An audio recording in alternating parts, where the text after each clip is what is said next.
Il y avait ce jour-là, sur la place principale de Grenoble, un silence particulier. Pas le silence du dimanche matin quand les rues sont encore vides, ni celui d'un jour de pluie qui chasse les gens chez eux. Non, c'était le silence de quelqu'un qu'on ne regarde plus. Un homme était assis sur un banc, à l'angle de la fontaine aux pigeons et du kiosque à journaux fermé depuis 3 ans. Il portait un manteau kaki rapiécé au coude, des chaussures dont la semelle droite se décollait légèrement, et un bonnet gris enfoncé jusqu'aux sourcils. À ses pieds, un sac à dos vert armé, gonflé comme s'il contenait toute sa vie, parce que c'était le cas. Les gens passaient. Certains changeaient de trottoir sans même s'en rendre compte. Une femme accélérait le pas en tenant son enfant plus près. Un adolescent levait les yeux de son téléphone une demi-seconde, puis les baissait à nouveau. L'homme, lui, regardait droit devant. Il regardait les enfants qui jouaient aux échecs en plein air, autour d'un plateau géant installé là depuis l'été dernier par la mairie. Des pièces en bois peint, hautes comme des genoux d'adultes, alignées sur des dalles numérotées. Il y avait 6 ou 7 gamins. Un père qui jouait avec sa fille. 2 adolescents qui riaient plus qu'ils ne réfléchissaient. Et un vieil homme en imperméable beige qui déplaçait les pièces avec la lenteur cérémonieuse de quelqu'un qui a toute l'éternité devant lui. L'homme au manteau kaki observa tout ça pendant longtemps. Combien de temps exactement? Personne ne le sait. Ce qu'on sait, c'est ce qui s'est passé ensuite. Il s'est levé. Il s'est approché du bord du plateau. Et il a demandé, doucement, presque timidement, à personne en particulier et à tout le monde à la fois. Puis-je jouer? Ce moment-là aurait pu se terminer en 2 secondes. Un regard gêné. Un silence poli. Un « désolé, c'est complet » qui ne voulait rien dire. Ce moment aurait pu n'être rien du tout, un incident mineur dans une ville ordinaire, un mercredi ordinaire. Mais ce n'est pas ce qui s'est passé. Et c'est pourquoi on parle encore de lui aujourd'hui. Pour comprendre ce qui s'est produit sur cette place, il faut d'abord comprendre qui était cet homme. Pas le sans-abri au manteau kaki. L'homme. Son nom est Léo Marsan. Il avait 44 ans ce jour-là. Il est né à Lyon, le 12 novembre 1979, dans une famille ordinaire, père comptable, mère institutrice, une sœur cadette prénommée Chloé. Enfant discret. Adolescent passionné de livres et de mathématiques. Il entrait dans une pièce sans qu'on l'entende arriver. À 17 ans, son père l'emmena à un tournoi d'échecs dans une salle paroissiale du 7e arrondissement. Ce n'était pas prévu. Le père avait un rendez-vous annulé et cherchait quoi faire de son fils pour l'après-midi. Il y avait une affiche dans la vitrine d'une boulangerie. Ce qui s'est passé dans cette salle paroissiale, un samedi d'octobre 1996, allait définir les 20 années suivantes de la vie de Léo Marsan. Le jeune homme s'assit face à un adversaire du club local, un homme d'une 50aine d'années aux lunettes cerclées d'acier. Il n'avait jamais appris les règles correctement. Il avait joué quelques fois avec sa sœur, au coin du sapin de Noël, sans vraiment s'y intéresser. Il connaissait les mouvements de base. C'était tout. Il gagna en 19 coups. L'homme aux lunettes resta assis, les mains posées sur les genoux, à fixer l'échiquier comme s'il cherchait une erreur qu'il n'arrivait pas à trouver. Puis il dit, avec une sorte d'incrédulité calme. « Tu as joué ça pour la première fois ?» Léo hocha la tête. « Alors tu es soit un génie, soit tu m'as menti sur ton niveau. » Léo n'était pas un menteur. Les années suivantes furent une ascension qui ressemblait à un rêve bien rangé. Club d'échecs à Lyon. Tournois régionaux. Championnats universitaires. Une faculté de mathématiques à Paris où ses professeurs apprenaient parfois quelque chose de lui. Un doctorat commencé, puis abandonné, pas par échec, mais par impatience. L'académie lui semblait trop lente pour ce qu'il voulait comprendre. Il travailla ensuite pour une entreprise de modélisation financière à Grenoble, là où sa compagne Sylvie avait décroché un poste dans la recherche pharmaceutique. Ils s'installèrent ensemble dans un appartement du quartier Championnet, avec une bibliothèque trop grande pour la pièce où il avait mis et un chat du nom de Fermat. Léo continuait à jouer aux échecs. Pas en compétition, il avait décroché de ça, mais pour lui. Dans un club du jeudi soir. Contre les gens les plus forts de la région. Il perdait rarement. Tout cela est important, parce que rien de tout ça n'existait plus le jour où il s'assit sur ce banc. La chute de Léo Marsan n'eut pas lieu en une nuit. Elle dura 3 ans.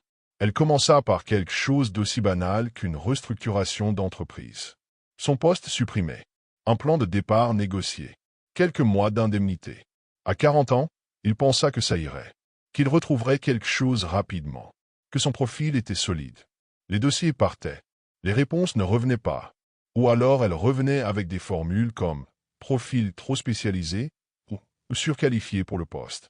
Ce paradoxe-là, être trop compétent pour trouver du travail, est l'un des plus cruels que le marché de l'emploi inflige aux gens. On ne le croit pas tant qu'on ne l'a pas vécu. Sylvie était là pendant les premiers mois. Puis les tensions s'installèrent. L'argent compte dans un couple, même quand on prétend le contraire. Surtout quand les économies fondent. Surtout quand les silences deviennent plus longs que les conversations. Elle ne le quitta pas brutalement. Elle s'éloigna lentement. Et quand elle annonça qu'elle partait s'installer à Bordeaux pour un nouveau contrat, il comprit que le mot « contrat » voulait dire autre chose aussi. Il garda l'appartement quelques mois. Puis les loyers prirent du retard. Puis le propriétaire envoya des lettres. Puis vint l'expulsion, pas brutale non plus, administrative, comme une procédure qui n'a pas de visage. Des papiers. Des délais. Une décision de justice rendue dans une salle où il n'était même pas présent. Il y avait des dispositifs d'aide, bien sûr. Des dossiers à remplir. Des travailleurs sociaux débordés. Des listes d'attente pour les hébergements d'urgence. Léo essaya. Il essaya vraiment. Mais il y a un moment, dans ce type de naufrage, où l'énergie nécessaire pour remplir les formulaires devient supérieure à l'énergie qu'on possède encore. Et on lâche. Pas par paresse. Par épuisement. Pendant 18 mois, Léo Marsan vécut dans les interstices de Grenoble. Sous le pont de l'Isère les nuits d'été. Dans les couloirs du centre commercial en hiver quand les vigiles fermaient les yeux. Dans un foyer d'urgence quelques semaines ici et là. Il apprit les règles non écrites. Qui donnait encore, qui ne donnait plus, où trouver un repas chaud le dimanche, comment dormir sans se faire voler son sac. Son sac vert armé. Avec à l'intérieur, une brosse à dents, des documents plastifiés dans une pochette imperméable, 2 livres de poche, un carnet à spirale dont il avait noirci les 3/4, et, rangé tout au fond dans une chaussette roulée, quelque chose qu'on découvrira plus tard. Ce mercredi de novembre, le temps était gris mais sec. Une lumière plate de fin d'automne. Léo avait dormi la veille dans le foyer Saint-André, où il avait eu droit à un lit pour une nuit parce qu'un autre homme n'était pas venu. Coup de chance. Il avait pris une douche. Son manteau sentait encore l'humidité, mais moins que d'habitude. Il erra dans la ville jusqu'à la place Victor Hugo. Il s'assit sur le banc. Il regarda les enfants et les pièces en bois. Puis il se leva et demanda s'il pouvait jouer. Ce moment-là dura une fraction de seconde dans la tête du vieil homme en imperméable beige, le seul qui jouait seul à ce moment précis, ses pièces blanches attendant un adversaire imaginaire. Il regarda Léo. Il regarda le sac à dos. Il regarda les chaussures dont la semelle se décollait. Et il dit, « Bien sûr. Vous jouez blanc ou noir. » La partie commença sans cérémonie. Autour du plateau géant, les enfants continuèrent leur partie. Le père et sa fille rirent d'un cavalier mal placé. Les adolescents sortirent leur téléphone. Personne ne faisait vraiment attention aux 2 hommes qui venaient de commencer à jouer dans un coin. Pendant les 10 premiers coups, Léo joua prudemment. Pas timidement, prudemment. Il observait son adversaire. Il testait. Le vieil homme, qui s'appelait Marcel Viret, ancien professeur de physique à la retraite, avait un niveau respectable, club depuis 40 ans, quelques tournois régionaux dans les années 1990. Il jouait proprement, sans fioritures. Ce que Marcel ne savait pas encore, ce qu'il allait comprendre progressivement, coup après coup, avec une stupéfaction croissante, c'est qu'il n'était pas en train de jouer contre un inconnu. Il était en train de jouer contre quelqu'un qui voyait l'échiquier comme d'autres voient la respiration. Quelque chose d'automatique. Quelque chose de naturel. Au 16e coup, Marcel s'arrêta. Il posa ses mains de chaque côté du plateau. Il regarda la position. Il regarda Léo. Il regarda à nouveau la position. Vous jouez depuis longtemps? Depuis l'adolescence, dit Léo. Vous avez un niveau de compétition? Une pause. J'en avais un. Les enfants commençaient à remarquer quelque chose. Pas la partie elle-même, les gamins n'y connaissaient pas grand-chose. Mais l'attitude de Marcel. Ce vieil homme toujours calme, toujours posé, qui soudain se penchait sur l'échiquier avec une concentration qui ne lui avait jamais vue. Il murmurait des choses dans sa barbe. Il hochait la tête lentement. À un moment, il dit à voix haute, pas pour quelqu'un en particulier. C'est une variante du Gambit du roi. Je n'ai pas vu ça jouer comme ça depuis des années. Un des adolescents s'approcha. Puis un autre. Puis la petite fille et son père. Puis une femme qui passait et qui s'arrêta sans bien savoir pourquoi. Au 22e coup, Marcel était dans une position dont il savait qu'il ne pouvait pas sortir. Pas en quelques coups. Peut-être pas du tout. Il examina les options pendant plusieurs minutes. Puis il releva la tête avec un sourire que ceux qui le connaissaient diraient ne lui avoir jamais vu. « Je crois que vous avez gagné, dit-il. Mais je refuse de l'admettre tant que vous n'avez pas poussé ce cavalier. » Léo poussa le cavalier. Marcel regarda la position, toussa légèrement, et dit « Oui, vous avez gagné. » Il y eut autour d'eux, à ce moment-là, une dizaine de personnes. Des gens qui n'avaient pas prévu de rester, qui avaient juste levé les yeux une seconde et n'avaient pas réussi à les baisser à nouveau. L'un d'entre eux prit son téléphone et filma les derniers coups. C'est là que l'histoire bifurque, et que quelque chose d'inattendu se produit.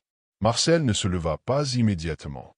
Il resta assis, en face de Léo, et lui posa une question directe. « Où avez-vous appris à jouer comme ça ?» Léo répondit sans élever la voix. Il n'avait aucune raison de mentir et aucune envie de se plaindre. Il dit qu'il avait été formé en autodidacte, qu'il avait joué en compétition pendant des années, qu'il avait un classement Elo qui dépassait les 2300 points à son meilleur niveau. Ce qui, pour ceux qui ne connaissent pas les échecs, signifie un niveau de maître expert au-dessus de l'immense majorité des joueurs de club. Marcel l'écoutait. Les gens autour l'écoutaient. Léo continua. Il parla de son travail en modélisation, de l'entreprise supprimée, de l'appartement perdu. Il ne cherchait pas de pitié, on l'entendait dans sa voix. Il répondait à une question, simplement. Quand il eut fini, il y eut un silence. Puis une femme dans la foule, une femme d'une trentaine d'années, lunettes rondes, manteau rouge, qui s'appelle Isabelle Moreau et qui travaille comme responsable des ressources humaines dans une PME du secteur technologique, dit quelque chose. Elle dit « Vous avez un CV ? Voilà la première virade. » Et c'est celle-là qui change tout. Parce que Léo Marsan n'avait pas de CV. Pas sur lui. Pas imprimé. Il avait les documents dans son téléphone, un vieux smartphone dont l'écran était fissuré mais qui fonctionnait encore, qu'il rechargeait dans les bibliothèques et les McDonald's. Il avait un fichier Word qu'il n'avait pas mis à jour depuis 8 mois. Isabelle Moreau lui donna sa carte. Elle dit « Envoyez-moi ce que vous avez. On verra. » 4 autres personnes autour lui tendirent leur téléphone pour qu'il entre ses coordonnées. Quelqu'un lui offrit un café. Quelqu'un d'autre lui apporta un sandwich du kiosque d'en face. Un enfant d'environ 8 ans lui demanda, avec la franchise totale qu'ont les enfants, s'il pouvait lui apprendre à jouer comme ça. Et Marcel Viret dit « Je veux une revanche. Demain même heure ?» Ce fut la première fois depuis longtemps que Léo Marsan eut quelque chose à faire le lendemain. La vidéo fut mise en ligne ce soir-là. Elle dura 2 minutes 30. On y voyait les derniers coups de la partie, Marcel qui secouait la tête avec ce sourire ébahi, et Léo qui répondait aux questions avec cette voix calme, posée, qui ne cherchait rien. En 48 heures, elle fut vue 2 millions de fois.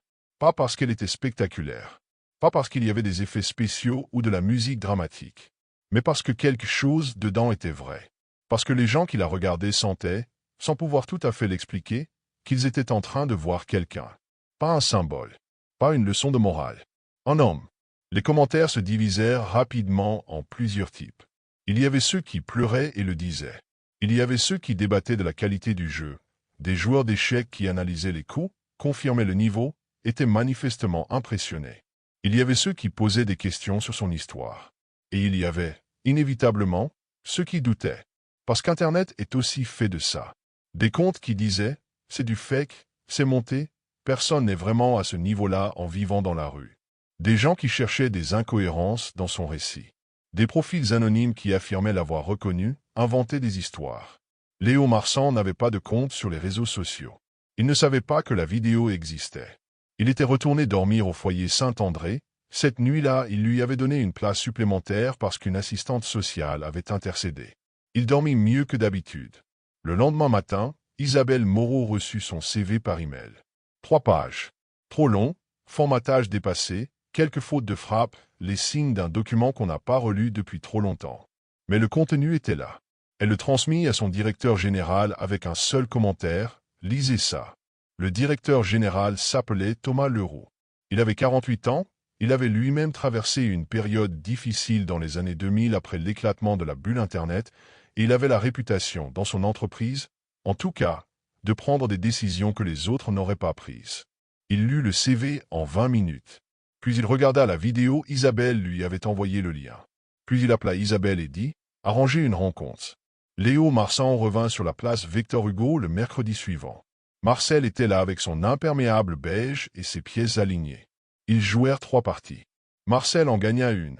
Il avait préparé, avait revu ses ouvertures, avait cherché des angles d'attaque.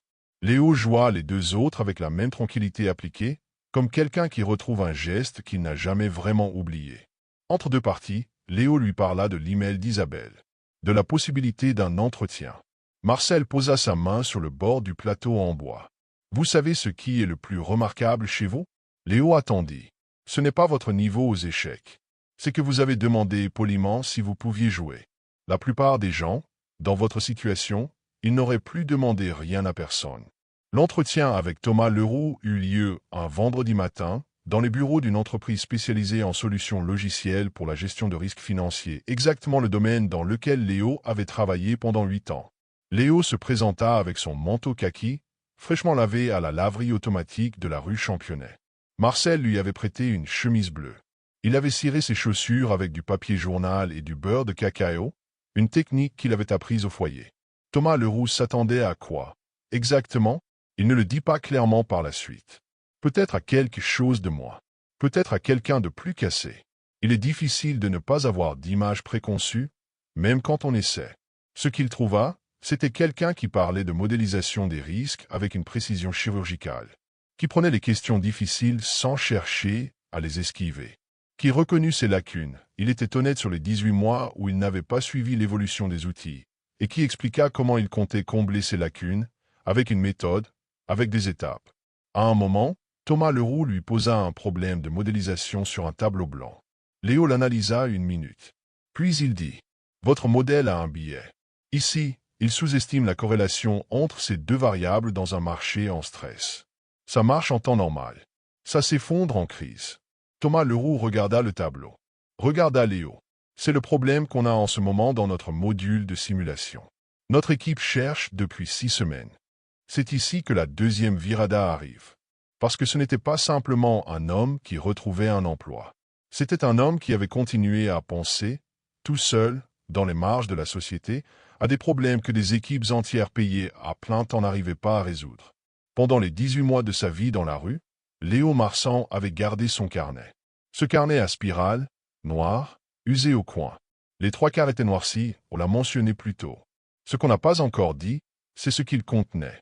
Des notes, des calculs, des schémas de modélisation, des réflexions sur des problèmes financiers qu'il avait résolus mentalement, sans accès au logiciel, sans données actualisées, en utilisant uniquement sa mémoire des structures de marché et sa capacité à raisonner par abstraction. Ce carnet n'était pas un journal intime. C'était un cahier de travail. Léo Marsan n'avait pas arrêté de travailler. Il avait arrêté d'être payé pour le faire. Thomas Leroux demanda à voir le carnet. Léo l'apporta la semaine suivante. Les ingénieurs de l'entreprise le photocopièrent intégralement. 3 d'entre eux passèrent un week-end à vérifier les calculs. Le verdict? Il y avait dans ce carnet au moins 4 approches originales pour des problèmes connus de la modélisation des risques, dont une qui résolvait directement le problème de leur module de simulation. La proposition d'embauche fut faite le mardi suivant, pas à un niveau junior pour lui permettre de se remettre dans le bain, à un niveau correspondant à son expérience réelle, avec une période d'adaptation de 3 mois pour se remettre à jour sur les outils. Léo prit le temps de lire le contrat entièrement avant de signer. Il posa 2 questions sur les clauses de confidentialité et une sur les modalités de télétravail. Il signa le soir même. Les semaines qui suivirent furent documentées par plusieurs journaux régionaux, puis par des médias nationaux qui reprirent l'histoire. L'angle journalistique était souvent le même. L'homme sans abri doué aux échecs retrouve un emploi. Les articles mettaient en avant la partie sur la place Victor Hugo, la vidéo virale, le chiffre de 2 millions de vues. Léo Marsan accordait les entretiens avec la même courtoisie tranquille qu'il avait eue sur la place. Il répondait aux questions. Il ne dramatisait pas. Quand un journaliste lui demanda s'il était en colère contre le système, contre le monde du travail, contre les gens qu'il avait ignorés pendant 18 mois, il répondit quelque chose que plusieurs de ces journalistes citèrent intégralement. La colère est une énergie que je préfère mettre ailleurs. Mais il ajouta, et c'est cette partie-là que beaucoup n'ont pas retenue parce qu'elle était moins facile à mettre en titre. Ce qui m'est arrivé n'est pas une exception. Il y a des gens au foyer Saint-André qui ont des compétences que personne ne verra jamais. Pas parce qu'ils ne les ont pas, parce que personne ne leur demande s'ils peuvent jouer. Ici, il faut s'arrêter un moment. Parce qu'il y a quelque chose dans cette phrase qui mérite qu'on le regarde en face. L'histoire de Léo Marsan est belle. Elle finit bien. Elle a cette architecture narrative satisfaisante que les cerveaux humains aiment. Chute, renaissance, reconnaissance. La vidéo virale comme révélateur. Le talent comme passerelle. Le happy end qui permet de refermer l'onglet en se sentant un peu mieux. Mais Léo lui-même a pointé vers quelque chose d'autre. Vers ce qui se passe quand personne ne filme. Quand personne ne demande. Quand le talent reste invisible non pas parce qu'il est absent, mais parce que les circonstances ont appris à quelqu'un qu'on ne lui posera plus la question. Il y a, en France, selon les données du SAMU social et de la Fondation Abbé Pierre, plusieurs centaines de milliers de personnes sans domicile fixe ou en situation de logement précaire. La plupart d'entre elles ne seront jamais filmées. Aucune vidéo ne sera virale. Aucun Marcel Viret ne dira « Bien sûr, vous jouez blanc ou noir ». Aucune Isabelle Moreau ne tendra sa carte. Et pourtant, parmi ces gens, il y a des ingénieurs comme Léo, des anciens professeurs, des artisans, des gens qui ont appris à cuisiner pour 100 personnes dans un restaurant qui a fermé, des gens qui connaissent par cœur la mécanique d'une transmission automobile, la coupe d'une chemise sur mesure, les subtilités d'un dialecte que personne ici ne parle, des gens qui ont des carnets à spirale pleins de choses que personne ne lira. Ce n'est pas une leçon de morale. Ce n'est pas un appel au don. C'est une question, posée à voix basse, à la manière dont Léo l'avait posée ce mercredi-là. Et si on leur demandait s'ils peuvent jouer, la chose rangée tout au fond du sac à dos, dans une chaussette roulée, que personne n'avait encore mentionnée. C'était une petite boîte en bois sombre, de la taille d'une savonnette. À l'intérieur, une pièce d'échec. Un roi en bois de noyer, tourné à la main, légèrement plus grand que les standards habituels. Léo l'avait récupéré des années plus tôt dans une vente de vide-grenier, à Lyon, avant que sa vie ne s'effondre. Le vendeur lui avait dit que la pièce avait appartenu à un joueur de club des années 1970. Il n'avait pas de nom, pas d'histoire vérifiable. Léo ne savait pas pourquoi il l'avait acheté. Il ne savait pas davantage pourquoi il l'avait gardé pendant tout ce temps, à travers tous les déménagements, les nuits sous le pont, les fouilles des bagages au foyer. La boîte n'avait pas de valeur marchande. Elle prenait de la place. Elle pesait quelques grammes, mais il ne s'en était jamais séparé. Quand les journalistes lui demandèrent ce que cette pièce représentait pour lui, il dit qu'il ne savait pas vraiment. Peut-être que c'était une manière de se rappeler qu'on pouvait perdre presque tout et garder quand même quelque chose. Pas quelque chose d'utile. Juste quelque chose qu'on a choisi de porter. Le roi aux échecs, dit-il, c'est la pièce la plus limitée du jeu. Il ne peut avancer que d'une case à la fois. Il ne fait jamais de grands gestes. Mais c'est lui qu'on protège. C'est lui qui donne un sens à tout le reste. Aujourd'hui, Léo Marsan travaille. Il a loué un appartement dans le quartier Beria, à Grenoble, pas loin de la place Victor Hugo. L'appartement est petit. Il a une bibliothèque, pas encore trop grande pour la pièce où il l'a mise. Il a repris un chat, pas Fermat. Fermat avait disparu pendant le divorce avec Sylvie. Celui-ci s'appelle Gosse. Le jeudi soir, il va jouer aux échecs. Il joue avec Marcel Viret, qui a organisé un petit groupe informel autour du plateau de la place et qui lui a avoué, en privé, qu'il cherche encore la faille dans la partie du premier mercredi. Il n'en a pas trouvé. Léo donne aussi des cours, une fois par semaine, dans un foyer d'hébergement d'urgence pour grands adultes. Pas des cours d'échecs enfin, pas que des cours d'échecs. Il aide ceux qui le veulent à reprendre contact avec ce qu'ils savent faire. À reformuler ça, à le rendre visible. Il n'a pas de méthode révolutionnaire. Il pose des questions. Il écoute. Il dit des choses simples. Il dit « Qu'est-ce que vous savez faire que personne d'autre ici ne sait faire ?» Et parfois, quelqu'un répond. Et parfois, ça suffit pour commencer. Cette histoire n'est pas un conte. Elle n'est pas la preuve que le talent finit toujours par être reconnu. Elle serait malhonnête si elle prétendait ça. Beaucoup de Léo Marsan n'auront jamais leur mercredi sur la place Victor Hugo. Beaucoup de carnets à spirale finiront dans une poubelle sans que personne les ait lus. Ce qui s'est passé ce jour-là, c'est une coïncidence. Un vieil homme qui jouait seul. Un plateau assez grand pour qu'on y soit deux.